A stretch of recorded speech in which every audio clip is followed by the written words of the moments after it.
एक बार की बात है, सोलनपुर नाम के गांव में रानी नाम की औरत रहती थी। रानी बहुत ही अच्छी और नेक औरत थी। रानी जितनी नेक थी, उसका पति नरेश उतना ही बदमाश और अय्याश था। रानी खाना बहुत अच्छा बनाती थी। एक दिन रानी नरेश का खाना लेकर खेत पर जा रही होती है, तभी उसे एक कुत्ते का बच्चा दिखता है। वो बहुत ही बुरी तरह से घायल होता है और जोर जोर से रो रहा होता है।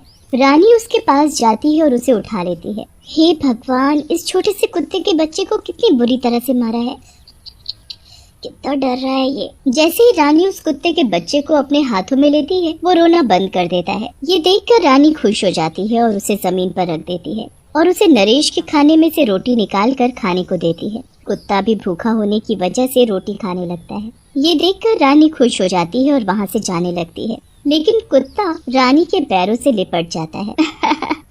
लगता है कि अब मेरे साथ ही जाएगा, चल मेरे साथ। रानी फिर रोटी लेकर नरेश के पास खेतों में जाती है। कुत्ते का बच्चा भी उसके पीछे पीछे वहाँ चला जाता है। रानी नरेश को रास्ते की सारी बात बताती है, जिसे सुनकर नरेश को गुस्सा आ जाता है और वो रानी को डांटते हुए बोलता है, इस कचरे को मेरे घर में मत लाना, बिल्कुल। मुझे कुत्ते नहीं पसंद है और ऊपर से मेरे हिस्से की रोटी भी उसे दे दी।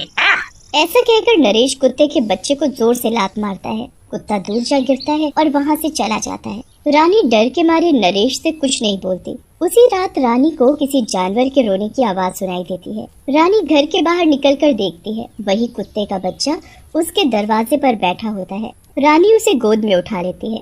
अरे बाबू, तू यहाँ भी चला आया, लेकिन मेरे पति तुझे पसंद नहीं करते, वो तुझे मारेंगे, तू यहाँ से चला जा। लेकिन वो कुत्ता वहाँ से नहीं जाता और रानी के पैरों में लेट जाता है। रानी कुत्ते के प्यार को देखकर अपने घर के सामने एक छोटा सा घर बना देती है और वहीं छोड़ देती है। धीरे धीरे समय बीतता जाता है।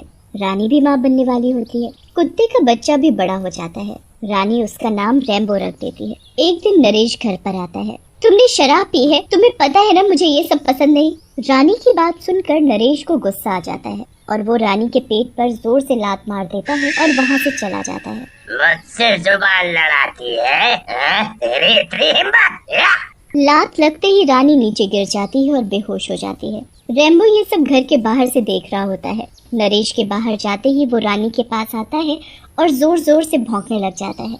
रैम्बो का भौंकना सुनकर गांव वाले वहां जाते हैं और रानी को डॉक्टर के पास ले जाते हैं। रानी की हालत देखकर डॉक्टर परेशान हो जाता है। ओह माय गॉड, इसकी हालत तो बेहद खराब है, पता नहीं बचेगी भी या नहीं। डॉक्टर की बात सुनकर वहाँ खड़ा रैम्बो डॉक्टर के पैरों में लेट जाता है। डॉक्टर रैम्बो और रानी के प्यार को देखकर हैरान रह जाता है। ओह, कितना प्यारा कुत्ता है ये। तुम चिंता मत करो, हम अपनी पूरी कोशिश करेंगे इसे बचाने की। फिर डॉक्टर रानी को लेकर ऑपरेशन थिएटर में चले जाते हैं। ऑपरेशन के बाद डॉक्टर कमरे से बाहर निकलते हैं और गांव वाले, जिसका नाम हरी होता है, उससे बोलते हैं, सॉरी हरी, हम केवल बच्चे को ही बचा पाए। इसकी माँ ज्यादा खून बहने की वजह से मर गई, लेकिन इसका पति नहीं दिख रहा। क्या बताए डॉक्टर साहब, इसका पति तो एक नंबर का निकम्मा है, निकम्मा। दारू पी कर पड़ा होगा कहीं। वैसे भी कई दिनों से हमने उसे देखा नहीं है। फिर हरी, रैम्बो और बाकी के गांव वाले बच्चे और रानी की लाश को लेकर गांव आ जाते हैं। उधर गांव वालों के बहुत ढूंढने के बाद भी नरेश कहीं नहीं मिलता। सरपंच हरी से बोलते हैं, हरी बेटा, अब शाम होने वाली है, हम लोगों को रानी बेटी का अंतिम संस्कार कर देना चाहिए। लेकिन सरपंच जी, कौन करेगा रानी का अंतिम संस्कार? वो शराबी नरेश तो है नहीं यहाँ। तभी वहाँ रैम्बो आता है। उसने अपने मुंह में एक जलती हुई लकड़ी पकड़कर रखी होती है। ये देखकर सरपंच और गांव वाले हैरान रह जाते हैं और फैसला करते हैं कि रैम्बो ही रानी का अंतिम संस्कार करेगा। फिर रैम्बो रानी की चिता को आग लगा देता है। रानी बहन, क्या किस्मत लेकर आई है। जब तक जिंदा थी नरेश ने परेशान किया और मरने के बाद ही कुत्ता उनका अंतिम संस्कार कर रहा है। फिर गांव वाले वहां से चले जाते हैं, लेकिन रैम्बो वहीं रानी की जलती हुई लाश के पास बैठा रहता है। रात हो जाती है। तभी रानी की चिता में से रानी की आत्मा बाहर आती है। रैम्बो उसे देखकर खुशी के मारे जोर जोर से भौंकने लगता है। आत्मा रैम्बो के पास जाती है और बोलती है, मेरे बच्चे रैम्बो, तू जानवर होकर भी इंसान से महान है, लेकिन तुझे मेरे बच्चे का भी ध्यान रखना है।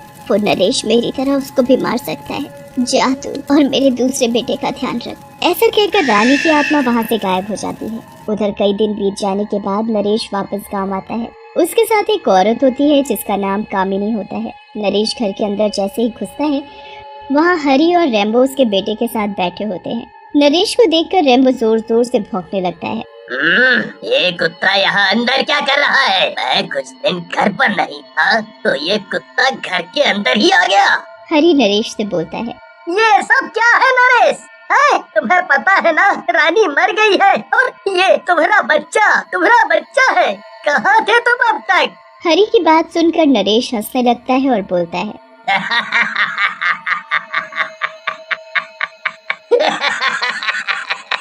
अरे बीवी मेरी मरी है, तुम क्यों दुखी हो?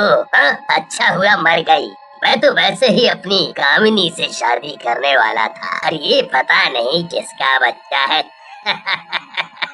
कहीं हरी तुम ही तो इसके पिता नहीं है? वैसे भी तुमने शादी तो की नहीं है। कितना गंदे आदमी हो तुम नरेश, अपने बेटे को ही नहीं पहचान रहे हो। अरे शर्म आनी चाहिए, मेरा बस चले तो तुम्हारा मुंह तोड़ दूं। तभी वहाँ खड़ी कामिनी बोलती है, नरेश सही तो कह रहे हैं हरी भैया, तुम्हें ऐसे नहीं बोलना चाहिए। ये तुम्हारा ही बेटा है और अब हम दोनों इसे पालेंगे। कामिनी की बात सुनकर नरेश गुस्से में वहाँ से चला जाता है। भैया आप चिंता न करें, रानी के बाद मैं ही इस बच्चे की माँ हूँ। मैं इसे अपनी जान से भी ज्यादा प्यार दूंगी। लाओ आप इसे मुझे दे दो। फिर कामिनी के कहने पर हरी बच्चे को कामिनी को दे देता है और वहाँ से चला जाता है। कामिनी बच्चे के साथ नरेश के पास जाती है। कामिनी ये तुमने क्या किया? इस बच्चे को अपने गले बांध लिया। अरे मेरे गोबर गणेश, तुम भी ना बिल्कुल भोले हो। अगर आज तुम कुछ करते तो गांव वालों को तुम पर शक हो जाता और गांव वाले हम दोनों को जिंदा नहीं छोड़ते। मार देंगे इसको भी, लेकिन मौका तो आने दो। फिर कामिनी और नरेश बच्चे को पालने लगते हैं। रेम्बो भी नरेश के घर के बाहर बैठकर हमेशा कामिनी और नरेश की हरकतों पर नजर रखने लग जाता है। एक रात नरेश और कामिनी बच्चे को मारने की योजना बनाते हैं। नरेश मेरे प्रियतम, आज मौका अच्छा है, आज की रात इस समस्या को खत्म कर देते हैं, फिर हम दोनों रहेंगे इस घर में मस्त होकर। सही कह रही हो कामिनी, वैसे भी मैं उस रानी की कोई निशानी अपने साथ नहीं रखना चाहता। फिर नरेश और कामिनी बच्चे को उठाकर जंगल की तरफ जाते हैं। रेम्बो भी उनके पीछे पीछे जाता है। फिर नरेश और कामिनी नदी के पास जाकर रुक जाते हैं। यही सही जगह है नरेश, इस बच्चे को यहीं इस नदी में फेंक देते हैं, किसी को भी पता नहीं चलेगा। सही कह रही हो कामिनी, पर मैं भी इस रानी से आजाद हो जाऊंगा। ऐसा कहकर नरेश बच्ची को नदी में फेंक देता है, लेकिन उनके पीछे चल रहा रेम्बो भी नदी में छलांग लगा देता है और बच्चे को लेकर तैरते हुए नदी से बाहर आ जाता है। अरे अरे कामिनी, कामिनी, इस कुत्ते ने तो इस बच्चे को बचा लिया। अब हम क्या करेंगे? तुम घबराओ मत, अब इस कुत्ते और बच्चे दोनों को मार देते हैं। ऐसा कहकर नरेश और कामिनी रेम्बो की तरफ बढ़ते हैं, लेकिन तभी वहाँ रानी की आत्मा आ जाती है और एक खूंखार चुड़ैल बन जाती है। तुम दोनों इतने गिर जाओगे मुझे नहीं पता था, तुम दोनों मरोगे अब। नरेश और कामिनी चुड़ैल को देखकर डर जाते हैं और माफी मांगने लगते हैं। मुझे माफ कर दो रानी, मैं इस नरेश के बहकावे में आ गई थी, मेरी कोई गलती नहीं है। इस नरेश को मारना तो मार दो, मुझे जाने दो। देखा नरेश, इस औरत की वजह से तुमने मुझे मारा और अपने बेटे को भी मारना चाहा, लेकिन आज यही तुम्हें मरवाना चाह रही है। नरेश ये सब देखकर गुस्से में कामिनी की ओर बढ़ता है और उसका गला दबाकर उसे भी मार डालता है और चुड़ैल के पास जाकर बोलता है, मुझे जाने दो रानी, गलती हो गई मुझसे। अगर तुम मुझे मार दोगी तो हमारे बेटे को कौन पालेगा? तुम उसकी चिंता मत करो। ऐसा कहकर चुड़ैल नरेश को भी मार डालती है। तभी वहाँ हरी आ जाता है। चुड़ैल हरी के पास जाती है और बोलती है, हरी भैया, मेरे दोनों बेटों को आप ले लीजिए, मेरी नजर में आप भी हैं जो इनका ध्यान रख सकते हैं। तुम चिंता मत करो रानी बहन, तुम्हारी ये दोनों अमानतें आज से मेरी हुई। हाँ, आज से मेरी हुई। फिर चुड़ैल रेम्बो के सिर पर हाथ फेरती है और वहाँ से चली जाती है।